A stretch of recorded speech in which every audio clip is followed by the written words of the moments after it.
Hello guys, மணி இப்போ 11:30 ஆச்சு. எங்கள் வயிற்றுக்குள்ளே எலி ஓட ஆரம்பிச்சாச்சு. கடைசியில் நாங்கள் 2 பேரும் அந்த முடிவு எடுத்தோம். அம்மாவோட ஸ்டோரேஜ் பாக்ஸ்குள்ளே கை விடுறது. அப்போ எங்களுக்கு கிடைச்சது பாஸ்தா. அதை பாசமாக எடுத்துகிட்டு போய் அடுப்பில் வச்சா குக்கர் சொல்லுது பேடிஎம் கரோ. அதுக்கப்புறமா ஃப்ரிட்ஜை திறந்து அதில் நமக்கு தேவையான வெஜிடபிள்ஸ் எல்லாம் எடுத்துகிட்டு அதெல்லாம் குட்டி குட்டியாக சாப் பண்ணி வச்சு நம்ம வேக வச்ச பாஸ்தாவையும் ஃபில்ட்ரு பண்ணி தனியாக எடுத்து வச்சுக்கலாம்.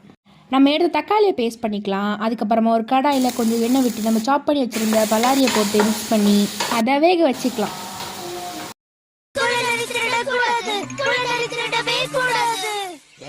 அதுக்கப்புறமா பேஸ்ட் பண்ண தக்காளியில் சேர்த்து இஞ்சி பூண்டு விழுது சேர்த்து நல்லா மிக்ஸ் பண்ணிக்கலாம். அப்புறம் மல்லிப்பொடி, சில்லி பொடி, பெப்பர் பொடி அப்படி சொல்லி 5 பொடி இருக்க எல்லா பொடியும் எடுத்து போட்டு நல்லா மிக்ஸ் பண்ணி நம்ம கிரைண்ட் பண்ண கேரட்டையும் அதில் சேர்த்து நல்லா மிக்ஸ் பண்ணிக்கலாம்.